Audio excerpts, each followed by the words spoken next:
کہ چیئرز پہ ہم نماز پڑھتے ہیں. نماز پڑھنے کی پہلی کیفیت کھڑے رہ کر ہے، جو سب سے افضل ہے، بندہ کھڑے رہ کر پڑھے. دوسری کیفیت جو کھڑے رہ کر نہیں پڑھ سکتا تو کیسے پڑھے؟ نیچے بیٹھ کر. دوسری کیفیت بیٹھنے کی ہے، چیئر نہیں ہے کہیں بھی بیچ میں، نیچے بیٹھ کر. نیچے بیٹھ کر نہیں پڑھ سکتا ہے تو لیٹ کر. اور آپ نے فرمایا کھڑے رہنے کے مقابلے میں بیٹھ کر پڑھنے کا ثواب ہاف اور لیٹ کے پڑھنے کا ثواب بیٹھ کے پڑھنے سے ہاف. مطلب کھڑے رہنے کا اگر 100 ہے تو بیٹھ کر 50 اور لیٹ کر 25. اسی لیے حدیث میں نا جوانی کی عبادت خوب کر لو، چونکہ بڑھاپے میں انسان بیٹھتا ہے یا لیٹ کے پڑھتا ہے، اس کا ثواب کم ہو جاتا ہے. بہرحال نماز قبول ہو جاتی ہے. اب چیئر کا مسئلہ رہا تو پہلے کھڑے رہ کر پڑھنا ہے، نہیں پڑھ سکتے کھڑے رہ کے تو کیا کرنا ہے؟ نیکسٹ اسٹیپ بیٹھنا ہے. ہمارے پاس کیا ہوگا؟ نہیں نیچے کیسے بیٹھیں گے؟ وہ اتنے بڑے سیٹ ہے نا، چیئر لاؤ چلو میرے لیے. نیچے زمین پر. سیکنڈ اسٹیپ، ہاں کوئی یہ کہے کہ میرے پیر ہی نہیں مڑتے ہیں تو پھر چیئر اس کے لیے.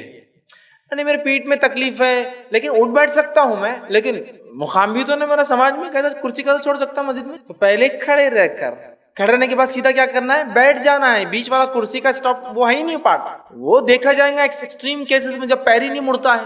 ٹھیک ہے، تو وہ ایکسٹریم کیس ہے. کھڑے رہ کر بھی نہیں پڑھ سکتا ہوں، صرف بیٹھ کے ہو جائے تو کوئی لا لے رہا چیئر پر وہ الگ بات ہے، لیکن کھڑے رہنے کے بعد نیچے نہیں ہو سکتا تو پھر کمزوری ہے. تو چیئر پہ نہیں بیٹھنا کمزور آدمی کو، سیدھا نیچے چلے جانا. اٹھائیں گا کوئی اس کو نماز کے بعد بولی بھیا اٹھاؤ بولنا، لیکن بیٹھ کر ہے. چیئر والا سے، چونکہ چیئر میں سب سے بڑا مسئلہ یہ آدمی صف میں ہی نہیں رہتا، پیر سب سے آگے ہے اس کے 1.5 فٹ 2 فٹ چیئر کے حساب سے. ٹھیک ہے، اور کبھی کبھار کوئی لوگ چیئر کو پیچھے کر کے خود صف میں کھڑے جاتے، تو پیچھے والے اب صف نے کیا کرنا؟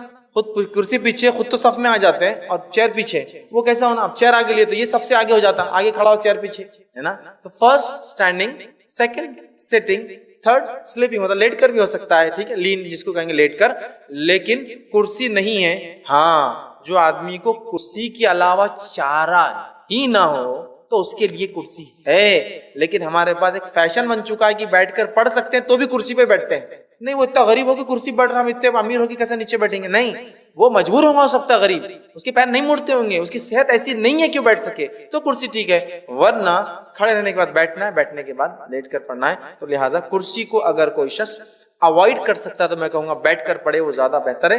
مجبوریاں الگ چیز ہے، اس پہ اجازت دی جا سکتی ہے. بھائی نے ایک سوال کیا، سوال یہ ہے کہ ایک انسان بیمار ہے اور اس کو پیشاب پیخانہ وغیرہ وہ سب بستر پہ ہی کرتا ہے، اٹھ نہیں سکتا کسی وجہ سے، تو ایسا انسان کیا کرے؟ تو بہرحال سب سے پہلے تو ہم تمام لوگوں کے لیے، ایسے جو بیمار ہیں ان کے لیے شفا کی دعا کرتے ہیں کہ اللہ ان کو شفا نصیب کرے.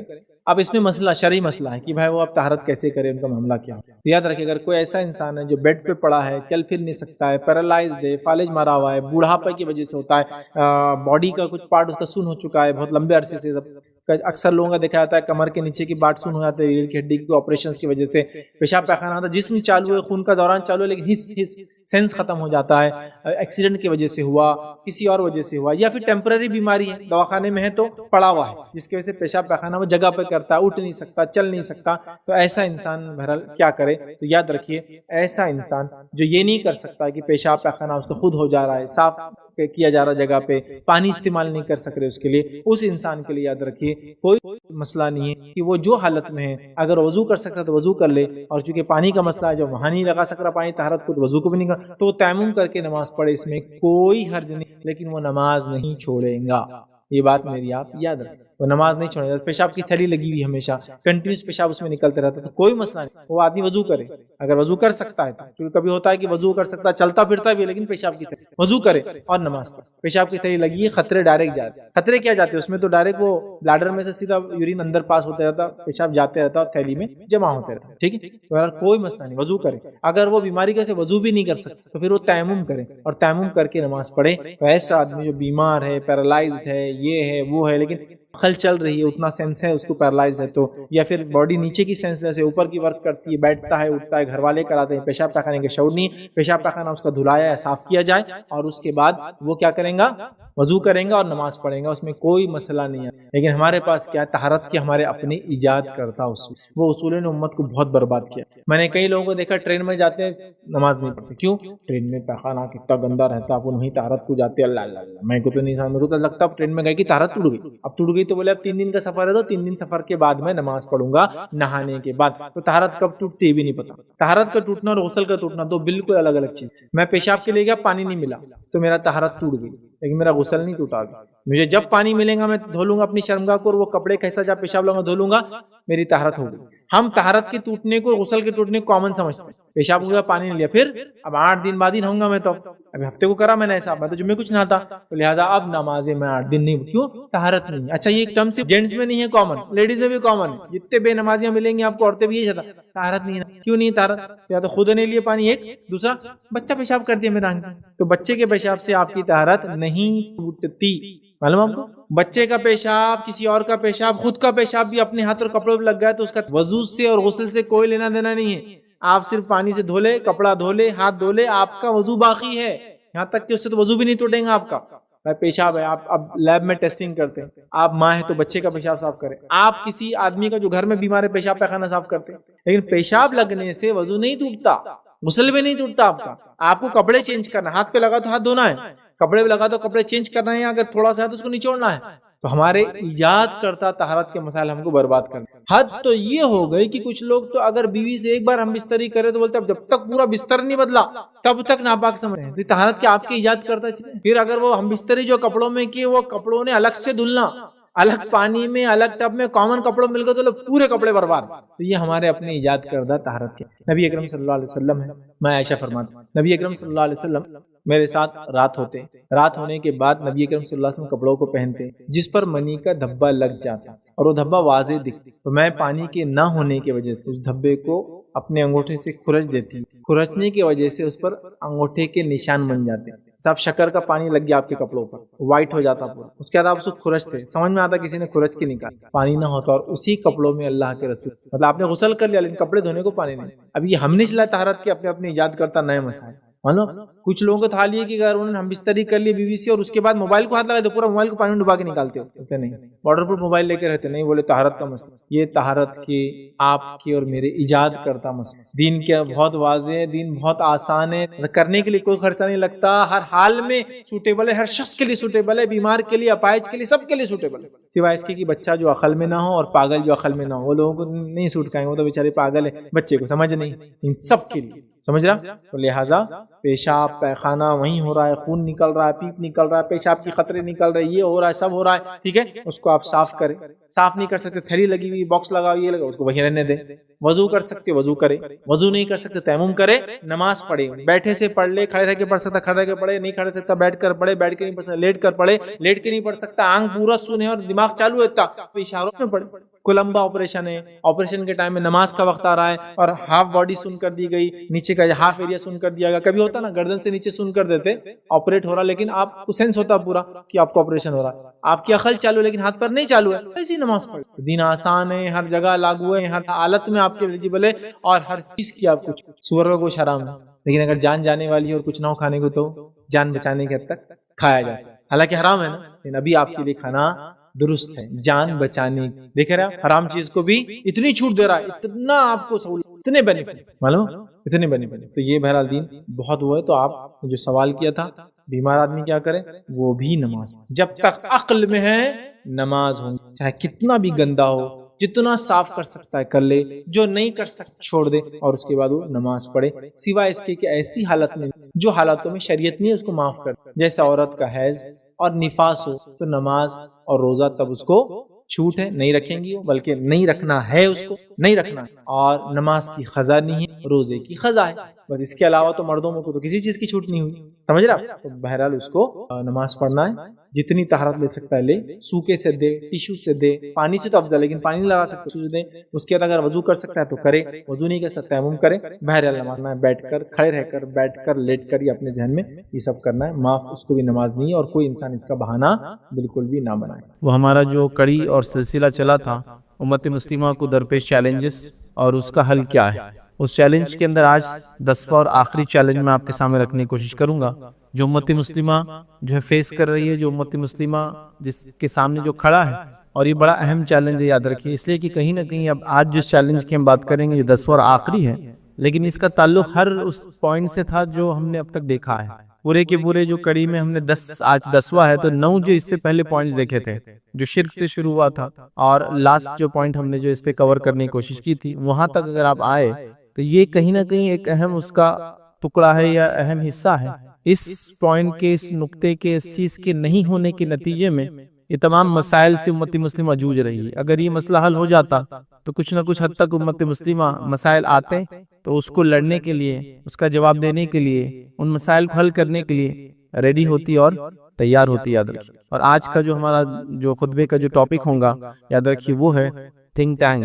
تھنک ٹینک مطلب یہ ہوتا ہے کہ کسی بھی قوم اور امت کے پاس ایسے لوگ اور افراد ہوتے ہیں جو اس پہ کوئی مصیبت، تکلیف، دکھ، پریشانی یا فیوچر میں امت کیا کریں گے، مستقبل میں امت کیا کریں گے، اس کے بارے میں وہ پہلے سے پالیسی بنا لیتے ہیں، گائیڈ لائنز بنا لیتے ہیں، طریقہ کار بنا لیتے ہیں، جس کو کہتے کیسے ان مسائل سے جوجیں گی اور امت کیسے گزریں گی اور آگے بڑھیں گی. وہ پہلے سے وہ ساری چیزیں امت کے سامنے رکھ دیتے ہیں. اور اس کے بعد جب وہ مسائل درپیش ہوتے ہیں تو امت ان چیزوں کو دیکھتی ہے، رہنمائی آلریڈی موجود ہوتی ہے، امت اس رہنمائی کو لیتی ہے اور امت ان مسائل سے گزر جاتی ہے. ابھی امت کے پاس تھنک ٹینک نام کی کوئی چیز نہیں. یاد رکھیے. مطلب وہ لوگ، وہ طبقہ جو سوچے اور امت کو جواب دے کہ امت ان مسائل سے گزر رہی ہے یا یہ مسائل آنے والے، چلیے گزر رہی ہے وہ ایک الگ بات ہے، آنے والے ہیں اور اس کا حل یہ ہے، شریعت نے یہ بتایا اور دنیاوی راستے یہ ہے، ہم جس ملک میں رہتے ہیں اس کے لا آف دی لینڈ یہ ہے اور اس میں ہم اس طریقے سے اس مسئلے سے ایسے جوجیں گے، ایسے نکلیں گے اور آگے کا لاہ عمل، آگے کا طریقہ کار، فیوچر پلاننگ اور مستقبل میں امت کیا کریں گی اس کا حل یہ ہے. لیکن امت مسلمہ کے پاس ایسی کوئی چیز نہیں. یاد رکھیں. یقیناً جو بات میں کہہ رہا ہوں یہ کوئی نئی چیز نہیں. یاد رکھیں. نبی اکرم صلی اللہ علیہ وسلم جب تک دنیا میں تھے تو اللہ رب العزت آپ کو وحی کے ذریعے گائیڈ کرتا تھا. تو اب نبی اکرم صلی اللہ علیہ وسلم دنیا سے جانے والے تھے، سلسلہ وحی کا رکنے والا تھا، تو اللہ کے رسول صلی اللہ علیہ وسلم نے ہم کو الٹرنیٹ کیا دیا تھا؟ اللہ رب العزت نے ہم کو کیا دیا کہ نبی اکرم صلی اللہ علیہ وسلم کے دنیا کے جانے کے بعد ہم لوگ کیسے کریں گے کام.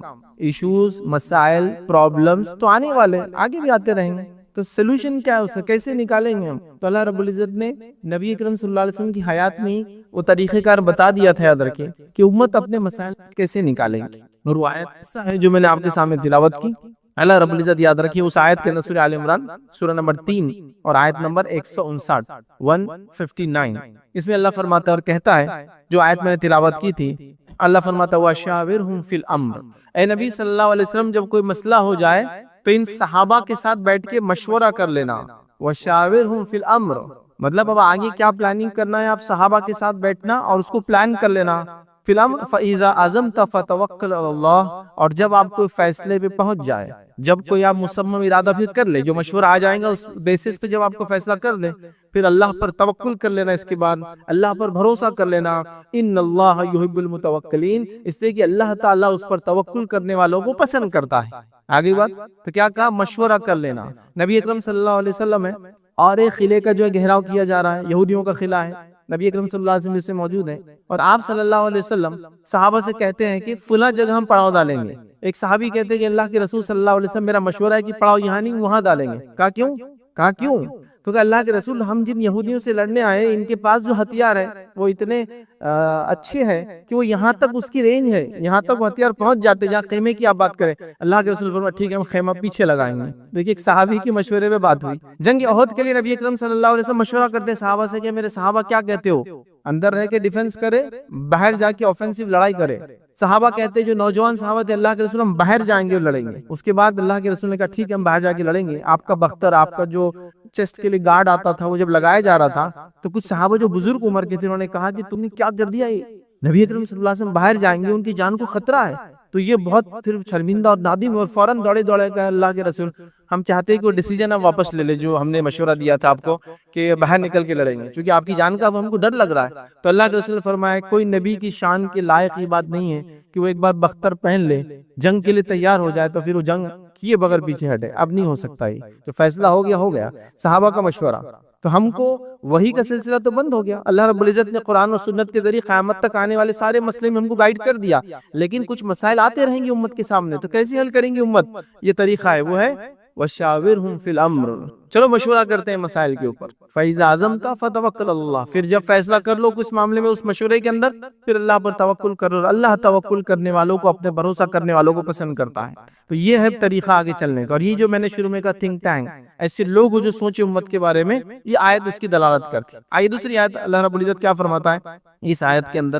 اور یہ آیت یاد رکھیں سورہ نساء اس کی آیت نمبر جو ہے 83 ہے، 83 نمبر کی آیت ہے. اللہ فرماتا ہے اور کہتا ہے اور جب ان کے پاس امن یا خوف کی کوئی خبر خبر جو ہے پہنچتی ہے، یہ منافقین کے بارے میں بات ہو رہی ہے، جب ان کے پاس کوئی خوف کی امن کی خبر پہنچتی ہے تو اس جو ہے اسے مشہور کر دیتے ہیں۔ تو منافق کیا کرتے ہیں، اس سنی سنی باتوں پہ چیزوں کو مشہور کر دیتے تھے، جیسا خبر آ گئی نعوذ باللہ مسلمان ہار گئے، بس مشہور کر دیا، پہلے خبر آ گئی کہ مشرکین بہت تعداد میں آ رہے، پھیلا دیا مسلمانوں میں، تاکہ ڈر خوف ہو جاتا نا، اب کسی فوج سے پہلے کو پھیلا دے وہ اتنے بڑے فلاں ہیں، تو اللہ فرماتا ہے اور جب ان کے پاس امن یا خوف کی کوئی خبر آتی ہے پہنچتی ہے تو اس کو مشہور کر دیتے ہیں، اور اگر اس کو پیغمبر مطلب رسول اللہ صلی اللہ علیہ وسلم اور اپنے سرداروں کے پاس، اولو الامر جو ان کے اندر ہے، ذمہ دار جو صحابہ ہیں ان کے پاس پہنچاتے تو تحقیق کرنے والے اس کی تحقیق کر لیتے۔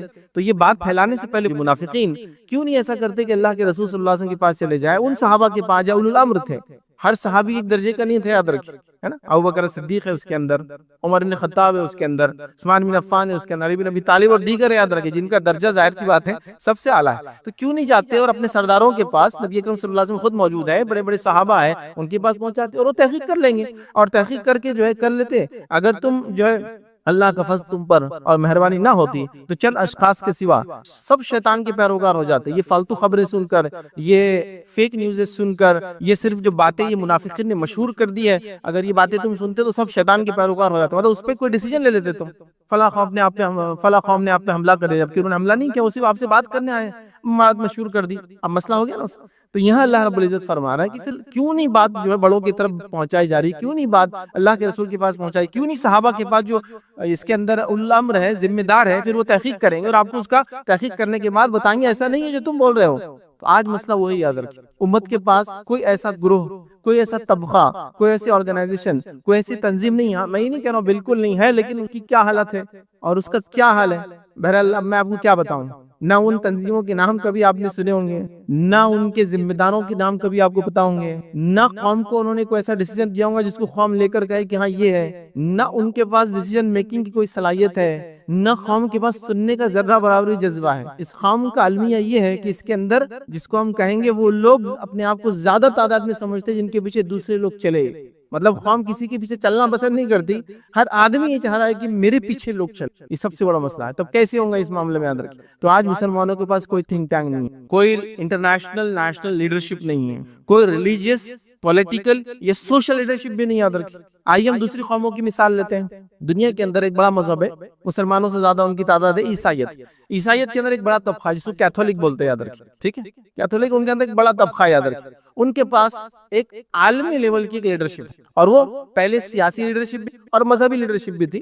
پچھلے 100 سال پہلے ان کو الگ کر کے ان کو سیاست سے الگ کر دیا گیا، وہ صرف مذہبی لیڈرشپ ہے، اور اس لیڈرشپ کو کہتے ہیں پوپ، پاپائیت بولتے ہیں، پاپا بھی بولتے ہیں، یاد رکھیے اس کو عربی کے اندر یا اردو کے اندر۔ تو پوپ جو ہے ان کا یہ پہلے ریلیجیس لیڈر بھی تھا، اور جس کو کہتے ہیں یہ پولیٹیکل لیڈر بھی تھا، یاد رکھیے۔ جب اس کو ریلیجیس لیڈرشپ کی اس کی الگ کر کے کہا کہ تم سیاست کو چھوڑ دو، الگ ہو جاؤ، تو انہوں نے ڈیمانڈ کیا، تو ان کو ایک ملکی بنا کے دے دیا گیا جو دنیا کا سب سے چھوٹا ملک ہے، اس کو بولتے ہیں ویٹیکن سٹی۔ چونکہ ظاہر سی بات ہے ان کو وہ ذہنی طور سے بھی رکھنا تھا کہ ٹھیک ہے آپ کو ایک الگ ہی ملک بناتے ہیں، اس کی کرنسی بھی اپنی ہے، اس کا اسٹیمپ بھی اپنا ہے، اور دنیا کا سب سے چھوٹا ملک ہے، آدھے میل بائی آدھے میل کا وہ ملک ہے، یاد رکھیے، مطلب بمشکل 700 میٹر بائی 700 میٹر کا پورا کنٹری، یاد رکھیے، اس کو بولتے ہیں ویٹیکن سٹی، اٹلی کے اندر آتا ہے۔ تو اس کو سیاست سے الگ کر دیا، مذہبی اس کو رہنما کر دیا، تو پورے کیتھولک چرچ اس کو آج بھی مانتا ہے۔ مطلب یہ کہ اگر اس نے کہہ دیا کہ فلاں چیز ہو تو سارے لوگ بعمل ہو جاتے ہیں، تو ایٹ لیسٹ ان کے پاس ایک ریلیجیس لیڈرشپ۔ آپ کیا بتائیے کون سی لیڈرشپ؟ اگر آپ یہ کہتے ہیں کہ ہم جو حرم کے امام کو جو لیڈر مان لیں گے، تو ہم میں سے تو ایک بڑا طبقہ کہتا ہے وہ تو کافر ہے، تو وہ ظاہر سی بات ان کی لیڈرشپ کیسی ہوں گی؟ ایک بڑا مسلمانوں کا طبقہ کہتا ہے کہ ان کے پیچھے تو نماز ہی نہیں ہوتی، حج عمرے کو جاتے ہیں تو الگ سے نمازیں پڑھتے ہیں، تو اب وہ لیڈرشپ بھی فیل ہو گئی۔ اب کس کو آپ لیڈر مانیں گے؟ مطلب ویٹیکن سٹی ان کا ایک چرچ ہے، اس کی ایک بہت مقدس جگہ ہے ان کے اعتبار سے، تو وہ اس کے لیڈر کو دنیا کا عالمی لیڈر مانتے ہیں۔ آپ کے پاس کیا ہے؟ آپ تو حرم کے امام کو مسلمان نہیں ماننے کو تیار، اکثر لوگ ان کے پیچھے نماز نہیں ہوتی، وہ تو فلاں ہے، اور مطلب آپ کا اور ہم امت مسلمہ اکثریت کا یہ کہنا ہے کہ نعوذ باللہ اللہ تعالیٰ اپنے گھر کی بھی حفاظت نہیں کر پایا، اور وہاں ایسے لوگوں کو مسلط کر دیا جن کے پیچھے میری نماز ہی نہیں ہوتی۔ اللہ اللہ، اب کیا کریں گے امت بتائیے؟ تو امت کا یہ حال ہے۔ تو یہ ہوا ریلیجیس لیڈرشپ۔ اب سیاسی لیڈرشپ بتانے کی ضرورت نہیں آپ کو، عالمی سطح پر کس کو بتائیں گے آپ کہ یہ ہمارا رہنما ہے؟ میں دیگر دنیا کے ممالک کے 50 بڑے بڑے ایسے اشخاص کے نام لے سکتا ہوں کہ آپ کہیں گے ہاں یہ عالمی لیڈر ہے، ان کو دیکھ کے لگتا ہے کہ ملک اور ملت کے لیے انہوں نے اور اپنے اسٹیٹ کے لیے کچھ نہ کچھ کیا۔ ایک فہرست ہے بھائی، ایک لمبی، مطلب اتنی لمبی ہے یہود و نصارہ کی اور دیگر اقوام عالم کی کہ میں اس کو گنا بھی نہیں سکتا ہوں۔ آپ کو ایسا بتائیے، چلیے مسلمان دنیا کے اندر، عالم اسلام جس کو عام زبان میں کہتے ہیں، مسلم دنیا کے اندر اندر، جس کے اندر کم و بیش 50 سے زائد 56 سے 57 ملک ہیں. ان 56 سے 57 ملک کا ایک رہنما بتائیے جس کو آپ کہیں گے یہ ہمارا پولیٹیکل لیڈر ہے یا یہ سیاسی فکر ہم سمجھتے ہیں اور یہ سیاسی فکر صحیح ہے. بتائیے آپ. ہر طبقہ دوسرے طبقے کو جو ہے کافر، منافق اور ان کے پیچھے تو نہیں چلا سکتا. تو آپ کے پاس نہ ریلیجیس لیڈرشپ باقی رہی، نہ سوشو پولیٹیکل لیڈرشپ باقی رہی. مطلب وہ رہنمائی یا وہ لوگ جو جن کو آپ سوچیں کہ ہاں یہ سوچتے ہمارے بارے میں اور یہ چاہتے ہیں، بلکہ عالمی سطح پر ہمارے ممالک کا یہ حال ہے. یہ تھنک ٹینک نہیں ہونے کا نتیجہ یاد رکھیں. نبی اکرم صلی اللہ علیہ وسلم، خلفاء راشدین، صحابہ کا دور 110 ہجری تک چلا. یاد رکھیں صحابہ کا دور، تابعین کا دور 250 سال، اس کے تبع تابعین کا دور یاد رکھیے. ان ادوار کے اندر آپ دیکھیں گے مسلمان دنیا کے لیڈر تھے، یہ پالیسی میکر تھے، دنیا ان کے مطابق چلتی تھی، یہ دنیا کے حاکم تھے. یاد رکھیں دنیا جو بستی تھی اس زمانے میں وہ میجر حصہ ان کے پاس تھا. مطلب جس پہ دنیا بستی، ہیومن سیویلائزیشن جہاں جہاں تھی، جہاں بستی، وہ سب ان کے کنٹرول میں تھا. یاد رکھیے سمجھ لیجئے آپ صلی اللہ علیہ وسلم دنیا جانے کے 200 سال بعد کا یہ حال ہے. اور وہاں سے پھر وہ وہی سلسلہ الحمدللہ تقریباً 15ویں 16ویں صدی تک چلا. اس کے بعد زوال کا دور چالو ہوا. پھر یورپین سائروں نے کولونائزیشن کیا اور پھر مسلمان ممالک کو ٹکڑے ٹکڑے کر کے بانٹ لیا. تم یہ لے لو، تم وہ لے لو، تم وہ لے لو. مطلب مسلمانوں کی جان مال عزت اور ممالک جو ہے یہ ایک کیک کی مانند تھا. جو آ رہا ہے بس کاٹ رہا ہے، جتنا حصہ لینا چل تو کالے، اتنا حصہ اس کو دے دے، بچاؤ پھینک ڈالو، ان کی ضرورت نہیں. یہ حال کیا پھر. یاد رکھیں ہم بھول گئے. یاد رکھیں سب بھول گئے. یاد رکھیں کوئی لیڈر نہیں ہے، کوئی لیڈرشپ نہیں ہے، نہ کوئی ریلیجیس لیڈرشپ ہے، نہ کوئی سوشل لیڈرشپ ہے، نہ کوئی پولیٹیکل لیڈرشپ ہے، کچھ بھی نہیں. یاد رکھیں ہمارے پاس. کیوں امت اس حالت میں پہنچی؟ آپ کیسے اس حالت کو دور کیا جائے؟ فیوچر پلاننگ کیسی کریں گے امت؟ بتائیے کل کیا ہونے والا، آپ کیسے وہ کریں گے؟ فلاں مسئلہ آ گیا، کسی کو پتہ بھی نہیں مسئلہ کیا ہے. تعجب کی بات یہ ہے اب کیسے سمجھائے؟ مذہبی رہنماؤں کو جا کے بیٹھ کر بتانا پڑ رہا ہے. اس کا بھی بیٹھنے کا طریقہ ہی ہے. شیخ کے پاس بیٹھنے کا طریقہ رہتا ہے، دو جان ہو کر بیٹھنا، عزت کے ساتھ بیٹھنا، احترام کے ساتھ بیٹھنا، ان کے وقت کے ساتھ بیٹھنا، ان کے سامنے جا کے بیٹھنا، نظروں کو نیچی رکھنا، پھر انہیں وقت دینا، پھر آپ نے ان کو مسئلہ سمجھانا کہ انہوں نے فیصلہ لینا اگلا کیا کرنا ہے. تو اگلا آدمی خود بولتا ہے رشتی کیا فیصلہ دیں گے بعد میں میرے، جس کو مسئلہ سمجھانے کے لیے مجھے 4 گھنٹے 40 دن لگے پہلے جا کر ٹائم لے کر 4 گھنٹے میں سمجھا پائے، تب بھی ان کو سمجھا اچھا ٹھیک ہے آپ بول رہے تو ہم بول دیتے ہیں. کیا فیصلہ ہوں گا میں نہیں سمجھ پاتا ہوں. امت کا، ان کا مستقبل کا، سیاسی حالات کا، سماجی حالات کا، ٹیکنالوجی وائز جو حالات آ رہے ہیں، چلو باقی چھوڑ دو، سائنس اور ٹیکنالوجی کی ترقی کہاں پہنچ رہی ہے. یاد رکھیے اب کیسے آپ کو کوئی گائیڈ کرے گا کہ کل جو آنے والی ٹیکنالوجی اس میں حلال و حرام کیا ہے، کھانے پینے سے لے کر دوائیوں سے لے کر ہر چیز میں ٹیکنالوجی کس لیول پر جا رہی ہے آپ سوچ بھی نہیں سکتے. مطلب جو چیزیں پہلے سمجھ میں نہیں آتی، دکھتی نہیں تھی، وہ آپ محسوس کر سکتے ہیں. جو پہلے آپ مثال لے لیجئے میرے، آپ نے انگور کھایا اس سے پہلے، آپ بیج والا انگور کب کھایا تھا آپ نے سے پہلے؟ آپ سمجھ؟ تو سائنس اور ٹیکنالوجی کہاں جا رہی ہے. یاد رکھیں آپ نے سنترا اور موسم بھی تو کھائی تھی، لیکن اس کے بیچ کے کتنے فروٹس آ گئے، کتنے کسی کینو بولا جا رہا ہے کہ سنترے کی طرف زیادہ، موسمی کی طرف کم فلاں ہے. یہ سب سائنس ٹیکنالوجی کا نتیجہ ہے کہ کئی الگ الگ پھلوں کو ملا کر اگلے پھل دے رہے. اب نیکسٹ پلاننگ یہ کہ کئی جانوروں کو ملا کر اگلی نسل تیار کریں گے جو جانور کھائیں گے نہیں کھائیں گے ہم. پھر پھلوں میں اور سبزیوں میں تو ٹھیک ہے ساری چیزیں حلال ہے ہمارے لیے، لیکن باقی دیگر جانوروں کے اندر تو حلال حرام کا مسئلہ ہے نا، کہ فلاں جانور سے فلاں کراس کر کے ہم فلاں بنائیں گے. جینیٹیکل انجینئرنگ جس کو کہتے ہیں، کس لیول پر جا رہی ہو. تو اگلا کیا کریں گے 10 سال بعد جو چیزیں آئیں گی آپ سمجھ رہے ہیں. مطلب ایسی چیزیں آنا چالو ہو گئی. مطلب آپ جیسا پہلے لکڑی استعمال کرتے تھے تو لکڑی کی آپ کوئی چیز بنائیں گے، پلین لیول بنائیں گے، لگائیں گے، وہ ٹائم تو پلائی ووڈ بول کی چیز آ گئی تھی. لکڑی کو لے کے کمپنی میں پروسیس کر کے ایسی پلین تختے بنا دیے جا رہے تھے کہ آپ جیسے کاٹو اور بنا لو. تو آپ کو پتا ہے آج کل گوشت اور میٹ میں بھی ہوتا ہے، مطلب مختلف جانور گوشت لے کے اس کو چٹکا کر مارکیٹ میں بیچا جاتا ہے، اس کو جیلیٹن بولتے ہیں. یاد رکھیں مطلب ایسا ہے کہ آپ جتنے سائز کا میٹ چاہے اتنے سائز کا آپ کو مل جائے گا اور آپ وہ کریں. تو کیا یہ شرن، کیا اس کی حکم ہوگا؟ ابھی آپ کو لگ رہا بہت دور ہے، 10 سال بعد ان چیزوں کو آپ بکتے ہوئے نظر آئیں گے آپ کو مارکیٹ میں. پھر ہمارا مسئلہ کیا ہوگا؟ کون ہم کو جواب دیں گا؟ دواؤں کے اندر فلاں ادویات میں فلاں چیزیں میں کون بتائیں گا امت کو؟ کوئی گائیڈنس ہی نہیں کہ فیوچر کیا ہونے والا امت کا. کون بتائیں گا؟ کوئی تیاری نہیں امت کی. یاد رکھیں نہ بتانے والوں کو علم ہے، نہ سمجھنے والے شعور حاصل کریں. مطلب جہاں کچھ لوگ ہیں بھی جن کے پاس وہ صلاحیت ہے، وہ لیڈرشپ ہے، وہ سمجھا سکتے ہیں، خواہ ان کے پیچھے چلنے کو تیار نہیں. مسئلہ یہ بھی ہے چونکہ ہر آدمی کہہ رہا ہے میرے سے زیادہ ہوشیار تو دنیا میں موجود نہیں ہے کوئی. کیسے ہوگا امت کا؟ یاد رکھیے اب اس کے بعد جب لیڈرشپ ختم ہو گئی، یاد رکھیے تھنک ٹینک نہیں رہا ہمارے پاس، انٹلیکچوئلس ہمارے پاس نہیں رہے، ان لوگوں نے آرگنائزیشن کریٹ نہیں کی، تو ہمارے پاس کوئی پالیسی نہیں رہی. یاد رکھیے کہ ہم کیسے جئیں گے، کیا کریں گے، کیا کھائیں گے، کب کھائیں گے، کب نہیں کھائیں گے، کیا پڑھیں گے، کیا نہیں پڑھیں گے، کہاں بچوں کو ڈالیں گے، کہاں نہیں ڈالیں گے، کیا چیز حلال ہوگی اور کیا چیز حرام ہوگی، مستقبل میں آنے والی سائنس ٹیکنالوجی میں کیا ہم لیں گے اور کیا ہم نہیں لیں گے، کیسے ہم کریں گے، کیسے ہم نہیں کریں گے. ماضی میں، پاسٹ میں علماء نے ہمارے دینی طبقے نے بہت ایڈوانس لوگ تھے، یاد رکھیے، مسائل کو لکھا جو فیوچر میں آ سکتا، لکھا انہوں نے اس چیز کو، ایسا ایسا ہو سکتا ہے فیوچر میں، تو کیا کریں گے؟ مطلب وہ جب تھے اس سے 500 سال پہلے کا سوچ رہے تھے کہ اگلا ایسا ہو تو ہم کیا کریں گے۔ آج ہمارا حل یہ ہے کہ ابھی جس حالت سے ہم گزر رہے ہیں اس سے بھی 50 سال پرانی باتیں کی جا رہی ہے۔ جمعہ کا خطبہ ایک طرح سے ایک پلیٹ فارم ہے جس کے ذریعے آپ اپنی جدید یا مسائل یا حالات کو پیش کر سکتے ہیں۔ ان حالات میں بھی آپ دیکھیے لوگ 5 منٹ کا عربی خطبہ پڑھتے ہیں، اور اس میں بھی کبھی کبھار ایسا پڑھتے ہیں، یاد رکھیے، کہ وہ عثمانی خلافت کے دور میں لکھے ہوئے خطبے ہیں جس میں آخری عثمانی خلیفاؤں کے نام کے ساتھ پڑھتے ہیں، اور آج بھی ایسا پڑھتے ہیں کہ اللہ ان کو قائم رکھے اور دائم رکھے۔ خلافت ختم ہو کے 100 سال ہو چکے اور آج بھی وہ خطبہ پڑھا جا رہا ہے کہ اللہ عثمانی خلیفہ کو قائم رکھے اور دائم رکھے جو جا چکے دنیا۔ مطلب خطبہ اتنا پرانا ہے، پہلے خطبہ خلیفہ کے نام سے لکھوائے جاتے تھے یا حکمراں جو تھے ان کے نام سے لکھائے جاتے تھے، سمجھ رہے ہیں؟ تو لہٰذا وہ خطبے 100 ایئرز بیک جو دیے جاتے تھے آج پڑھے جا رہے ہیں۔ تو امت اب اگلی گائیڈنس کیسے حاصل کریں گے بتائیے، کیسے وہ رہنمائی حاصل کریں گے؟ اور تعجب خیز بات کیا ہے معلوم؟ تعجب خیز بات کیا ہے؟ جو لوگ عربی خطبے کے علاوہ اردو خطبہ دینے کے قائل نہیں، تعجب خیز بات یہ ہے کہ ان کے مسلک کے اندر عربی کے علاوہ دیگر زبان میں اذان دینا بھی جائز ہے، تو خطبہ کیوں نہیں ہو سکتا دیگر زبان میں بتائیے؟ فارسی میں اذان جائز ہے، تو ہم تو کہہ رہے ہیں اردو میں صرف خطبہ دینا ہے، تو نہیں، خطبہ جائز نہیں، لیکن چونکہ خطبے سے لوگ سمجھنا شروع کر دیں گے، سمجھیں گے تو پھر مسائل پیدا ہوں گے، تو پھر بولو امت تو کچھ عربی سنا دو 5-10 منٹ کو، مسئلہ ایک بتا دو کہ بھائی فلاں مہینہ چل رہا ہے، اس مہینے میں روزے رکھے، زکات دے، حج کرے، فلاں کرے، فلاں، ہو گیا ختم، ٹھیک ہے؟ یہ تو تھا ہمارا ریلیجس معاملہ، دینی معاملہ ہو گیا، لیکن جس دنیا سے گزر رہے ہیں وہ تو ہم کو بول رہے کہ فلاں فلاں چیز نہیں ہوگی تمہاری شہریت چھین جائیں گی، تو اب میں اس مسئلے میں کیا کروں؟ وہ تو بول رہے فلاں چیز آپ کو لینا، کھانا پینا اور فلاں چیز کرنا ضروری ہے، کیا میرے دین کے اندر یہ اجازت ہے کہ میں چیز کھاؤں پیوں لگاؤں؟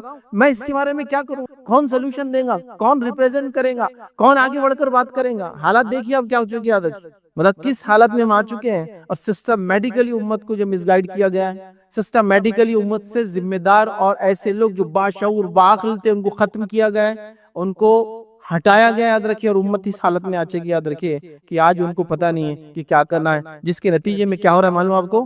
قتل اور غارت گری، لوٹ مار عام ہو چکی، یاد رکھیے، امت مسلمہ کی عزتوں کی، جان اور مال کی۔ آپ ذرا سوچو، کبھی خالی سوچو، کوئی ایک آدمی آتا ہے ایک رات، اور ایک آزاد ملک، آزاد انسانیت اس میں بس رہی کروڑوں کی تعداد میں، اور ایک رات میں اس ملک کو غلام بنا لیتا ہے، اور امت خالی دیکھ رہی ہے، ہم کو کیا لینا دینا اس۔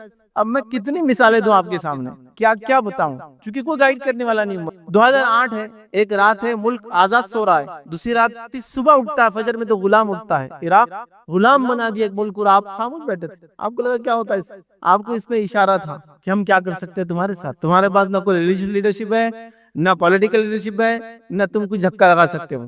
سسٹمیٹیکلی پھر ایک کے بعد ایک ملک آپ کے سامنے برباد ہوئے، جان اور مال اور عزت کتنی لوٹی، صرف اندازہ لگائیے نا، اندازہ لگائیے۔ عراق کے اندر صرف دوا نہ ملنے سے، ایمبارگو کی وجہ سے، دوا ہوتی ہے نا، میڈیسن، ویکسینیشن نہیں ملنے کی وجہ سے، یہ خود امریکن ریکارڈ بتا رہے ہیں، 2 ملین سے زیادہ بچے مرے ہیں، 20 لاکھ سے زیادہ بچے صرف انجیکشن جو ضروری ہے میڈیسن کے لیے نہ ملنے سے مرے ہیں۔ یہ قومیں جو ہم کو سکھا رہی ہے کہ ہم انصاف کے علمبردار ہیں، یہ 20-20 لاکھ بچوں کو صرف اپنی خواہشات کے لیے مار دیتی ہے۔ ہم لوگوں کو کیا پرواہ ہے؟ اللہ تو ہے نا، بس صحیح بات ہے، اللہ ہے، میں کہاں نہیں بول رہا ہوں، لیکن کیا یہ زندگی ہے؟ کیا اس کو جینا بولتے ہیں آپ کو؟ سپریم کورٹ کا ایک ڈیسیجن آیا تھا، ایک مسئلہ تھا، کاسٹ کا ایک ایشو تھا، تو کسی نے ایک کیس ڈالا تھا کہ فلاں آدمی نے، ہائی کاسٹ نے میرے ساتھ فلاں کیا، سپریم کورٹ نے ایک بڑا اچھا ڈیسیجن دیا تھا، اس نے یہ کہا تھا زندہ رہنا کوئی خاص بات نہیں ہے، ایک ڈگنیفائیڈ لائف، عزت کے ساتھ جینا یہ اصل جینا ہوتا ہے، کیونکہ ذات پات کے نظام میں عزت نہیں ملتی انسان تو خالی جینا نہیں۔ اگر کوئی کہ ہم تو تم کو زندگی دے رہے نا، لیکن گالی دے کر کھانا دیتے ہیں، گالی دے کر محنت لیتے ہیں، گالی دے کر جو پھر ہمارے محنت کا بدلہ دیتے ہیں، تو کوئی عزت والی زندگی ہوئی؟ تو اس نے کہا نہیں، جینا اصل نہیں ہے، ڈگنیفائیڈ لائف ہونا چاہیے، عزت کے ساتھ جینا اصل ہے۔ تو آپ دیکھیے جب یہ نہیں ہوتا ہے تو قتل گری کیسی مچتی ہے، اور جان مال اور عزت آبرو کیسی لٹتی ہے، میں آپ کو ایک فہرست بتا سکتا ہوں۔ یہ تو وہ ہے جو آپ نے، میں نے دیکھا ہے، بہت سارے لوگ اس میں ہو سکتا ہے پیدا ہو گئے اس زمانے میں۔ اس سے تھوڑا سا آگے چل جائے، یورپین ممالک کا اگر حال لے، بوسنیا، کبھی سنا تھا آپ نے وہ ملک کا نام؟ ابھی تو خیر آزاد ملک ہو چکا ہے، اسٹیٹ بن چکا ہے، کیا کچھ حال نہیں ہوا تھا وہاں، کس قسم کی جو ہے بربریت اور کس قسم کے حالات سے وہ ملک گزرا تھا، اور کیسے مارا گیا کہ 80,000 مردوں کو ایک ہفتے کے اندر مارا گیا تھا، 80,000 میل۔ یورپ کے ممالک میں آدھا کی 15-20 لاکھ پوری آبادیاں ہوتی ملک، 80,000 مردوں کو مارا گیا، اور سب مسلمان تھے جو بوسنیا کے رہنے والے، جن کو ایک مخصوص قوم نے صرف قومی تعصب میں مارا تھا، نہیں معلوم؟ تو یہ ہوتا ہے جب آپ کے پاس تھنک ٹینک نہیں ہوتا ہے، ایسا ایک گروہ نہیں ہوتا ہے جو گروہ اپنے اندر یہ صلاحیت رکھتا ہو کہ قوم پہ نظر رکھے، قوم کیا کرنا ہے آگے اور ابھی کس دور سے گزری کیا کرنا بتائے، اور ایسی چیزوں کو جب ہٹا دیا جاتا ہے تو پھر آپ سب الگ الگ ہو جاتے ہیں، ایک ایک فرد الگ الگ ہو گیا. اب کیا طاقت ہے ایک فرد کی مجھے بتائیے. ملک ایسے پھر اکھڑتے ایک کے بعد ایک، عراق ہے، شام ہے، ہاں مطلب جس کو سیریا کہیں گے، اس کے بعد لبنان ہے یاد رکھیے، اور اس کے بعد بہرحال ایک فہرست ہے آج کے دور میں فلسطین کا حال لے لیجئے، خاص طور سے اس کے ساؤتھ کے حصے غازہ کا حال لے لیجئے، اور اس کے علاوہ ابھی کئی چیزیں مطلب ہمارے پڑوس میں جو میانمار ہے، روہنگیا مسلمانوں کا مسئلہ لے لیجئے، تو ادھر جو ہے شام سے لوگ جو گئے مطلب کیا کیا نہیں ہوا یاد رکھیے. مطلب ایسی حالت ہے کہ لوگوں نے مطلب یہ گواہی آپ بھی دے سکتے، لوگوں نے لوگوں کی لاشوں کو لے کر دفنایا لیکن زندہ رہتے ہوئے اپنی زمین پہ اترنے نہیں دیا، اس لیے کہ پاسپورٹ کا مسئلہ تھا. ساحلوں سے جا کے کشتیاں ٹکرائی ہے لوگوں کی جو اپنے ظلم سے بچنے کے لیے بھاگے ہیں، شام سے لے کے یورپ بھاگے لوگ، کہاں کہاں جا کے نہیں ٹکرائے، کن کن ممالک کو جا کے ان کی کشتیاں ٹکرائے. ان چھوٹے چھوٹے بچوں کی تصویر آپ نے دیکھی ہوں گی جو ساحلوں کے اوپر جو ہے جیسے کچرا آ کر بکھرا ہوتا نا، ان کی لاشیں پڑی، دیکھا آپ نے. سمجھ رہے آپ ایک چیز جو آپ نے چھوڑ دی، مشورہ، مشاورت. اسی لیے مشاورت کمیٹیاں ہوتی تھی، پہلے یاد ہے آپ مشاورت بولتے تھے اس کو، وہ مشورہ دیتی تھی، وہ رائے دیتی تھی قوم اور ملت کیا کریں گی. اب سب ختم ہو چکا ہے یاد رکھیں، سب ختم ہو چکا ہے، اور امت اس بارے میں نہ سوچنے کو تیار ہے نہ آگے کی کوئی پلاننگ ہو اور بھی. اب بتائیے جب یہ نہیں ہوں گے تو انٹلیکچوئل ریوائول کیسے ہوگا، مطلب آنے والے جدید مسائل کو کیسے حل کریں گے، اسکالرلی ریسرچ کیسی ہوں گی، مطلب ہم لوگ اب اسلامک اسٹڈیز کے اعتبار سے آگے کی چیزوں کو کیسے انالائز کر پائیں گے، پولیٹیکل فارمولیشنز کیسے بنیں گے، مطلب سیاسی اعتبار سے اپنا دبدبہ قائم رکھنے کے لیے قوم کیا کرے، کون ان کو بتائیں گا، کوئی بھی نہیں ہوگا یاد رکھیے. انٹرفیت ڈائلاگز بند ہو گئے یاد رکھیے کہ قومی قوموں سے بات کرے. آج آپ کس سے بات کریں گے جب ایک قوم میں نفرت بھری آپ کے خلاف اور وہ آپ کو ختم کر دینا چاہتی ہے اس ملک سے. کوئی تو ایک کمیٹی ہوتی ہے جو جا کے بات کرے کہ آئیے انٹلیکچوئل لیول پہ ہم ڈسکشن، ڈسکورس، ڈائلاگ اور ڈیبیٹ تو نہیں کہیں، سمپوزیم اور سیمینار رکھتے ہیں، آپس میں ڈسکس کرتے ہیں بھائی کہ تمہارے پاس بھی ہیومن ویلیوز کیا ہے، ہمارے پاس بھی کیا ہے، کیا آپ کا مذہب اس کی اجازت دیتا ہے اور کیا میرے مذہب میں جو الزام لگا جا رہا ہے ایسا ہے، کیا کریں گے آپ بتائیے. کوئی سسٹم آپ کے پاس نہیں رہا. دیکھیں سوشل ریفارمز کیسے لائیں گی قوم، کیسے تبدیلی لائیں گی قوم، کیسے چینج لائیں گی اپنے اندر اور سماج کے اندر، بتائیے آپ. کوئی گائیڈ کرنے والا نہیں. آپ کو جو بیٹر لگتا ہے آپ کریں، ان کو جو اچھا لگتا ہے یہ کریں، مجھے جو اچھا لگتا ہے میں کر رہا ہوں، ان کو جو اچھا لگتا ہے وہ کر رہا ہے. سب اپنے اپنے راستے میں چل رہے یاد رکھیے. اسی طرح مس انفارمیشن جو دنیا میں آج پھیلی ہے اسلام کے خلاف، آپ کیسے کاؤنٹر کریں گے، کون اس کا جواب لکھیں گا، کون بتائیں گا کہ کیا اصلیت ہے اور کیا نہیں. یاد رکھیے چونکہ ہم تو دوسری جنگ میں لگے ہوئے ہیں، مطلب ایسی جنگ کہ جس کی کوئی انتہا نہیں، ہم دیکھ رہے ہیں اس چیز کو. یاد رکھیں سپریم کورٹ کے کئی ڈیسیجنز ایک کے بعد ایک آئے اور اسلامی شریعت میں اس کے حل موجود تھے، اس کے بعد بھی یہ حل کیا گیا کہ ہم اپنے آپ کو ذلیل کیا گیا پورے انسانیت کے سامنے. یاد رکھیں یہ ہوا نہیں ہوا، حتیٰ کہ لوگ جو اس فیصلے کے اندر تھے انہوں نے بھی کہہ دیا کہ بھائی تمہارے پاس ایسی آرا، ایسی رائے آلریڈی موجود ہے، لے لو اس کو، قبول کر لو. اس سے پہلے کہ حکومت ایک ڈیسیجن سنا دے اس مسئلے کے اوپر، تم خود بولو نا کہ ٹھیک ہے ہمارے پاس یہ مسئلے کا حل ہے آلریڈی، ہے نا. میں کتنی باتیں آپ کو بتاؤں، کوئی کس کی سننے کو تیار نہیں بھائی. ٹرپل طلاق کا ایشو ہوا تھا آپ نے دیکھا، آلریڈی ہمارے پاس ایک آرا، ایک مشورہ، ایک رائے، ایک مسلک ہی تھا، بلکہ دو ایسے مسالک تھے جن کے اندر جو حکومت نے کہا کہ 3 طلاق ایک مجلس میں نہیں ہوں گی، وہ آلریڈی موجود تھا. لیکن پھر بھی ہم نے وہ آرا کو نہیں مانا. یہ دیا گیا مشورہ، ٹھیک. ایک جو ہے سلفی اہل حدیث ان کے پاس یہی ہوتا ہے، دوسرا شیعوں کے پاس بھی یہی ہوتا ہے. ایک مجلس میں 1000 بار بولو آپ ایک ہی طلاق مانی جاتی ہے، لیکن نہیں مانی گئی وہ رائے اور پھر حکومت نے ڈنڈا دیا، سب سننا پڑا. تو آلریڈی تھا، آپ یہ کہتے ہیں ہمارے پاس آلریڈی ہمارا آپس کا مسئلہ ہم مان لیتے ہیں، تو رسپیکٹ باقی رہ جاتی، ڈگنیٹی، آنر کمیونٹی کی باقی رہتی. آپ نہیں دے پائے. پھر انہوں نے ایک فیصلہ کر دیا. آپ ان کو لگ رہا برقعے بھی فیصلہ کریں گے، وہ آپ کے چہرے بھی فیصلہ کریں گے، وہ آپ کی زندگی فیصلہ کریں گے، آپ کی موت پہ فیصلہ کریں گے، آپ کی جائیداد پہ فیصلہ کریں گے، آپ کیا کھائیں گے اس پہ فیصلہ کریں گے. اب فیصلے آتے جائیں گے چونکہ انہوں نے دیکھ لیا جو سب سے اسٹرانگ آرگنائزیشن ہے وہ اتنی ویک ہے، تو اب باقی کیا ہونے والا دیکھ لیجیے. تو ڈکٹیشن پھر شروع ہو گیا تھا. میں نہیں کہہ رہا ہوں کہ ہم کو کسی قوم، کسی ملت، کسی حکومت کے خلاف جانا ہے. میں یہ کہہ رہا ہوں کہ جو رائٹس آپ کے آلریڈی دیے گئے اس کو ایکسرسائز کرنے کے لیے ایسے لوگ لگتے ہیں جو ریپرزینٹ کریں آپ کو. وہ ریپرزینٹیشن کہاں ہے آپ کے، وہ میں کہنا چاہتا ہوں. اب سوشل ریفارمز کیسے آئیں گے، مس انفارمیشن کو آپ کاؤنٹر کیسے کریں گے، ہاں بس کوئی حل نہیں ہے. اسٹریٹجک پلاننگ کیا ہوگی امت کی، فیوچر کیا ہے اس امت کا، یہ تعلیم، تربیت، سیاست، پالیٹکس کیا کریں گے آگے، کون بتائیں گے، کوئی موجود نہیں. یاد رکھیے. اور امت آگے مسائل آئیں گے اس کے لیے کیسے کیپیسٹی بلڈنگ کریں گی، مطلب ایسے افراد تو کیسے تیار کریں گے جو ایسے مسائل پہ جواب دیں. آج دیکھیے پرائم ٹائم کے اندر ایک پرائم ٹائم جو چینل چلتا ہے نا، 9 سے 10 سے 12 کروڑ تک لوگ دیکھتے ہیں اس کو. کوئی بھی ایک نیوز چینل لیجیے پرائم ٹائم میں چلتا ہے، آدھے گھنٹے کا ڈیبیٹ ہوتا ہے اور پورا زہر پھیلا دیا جاتا سماج کے. آپ کے پاس کیا ایسے افراد ہیں جو وہاں جا کے جواب دے سکتے؟ میں سوال کر رہا ہوں. ایسے افراد جو دین بھی جانتے ہو، دنیا بھی جانتے ہو، سماج کو بھی سمجھتے ہو،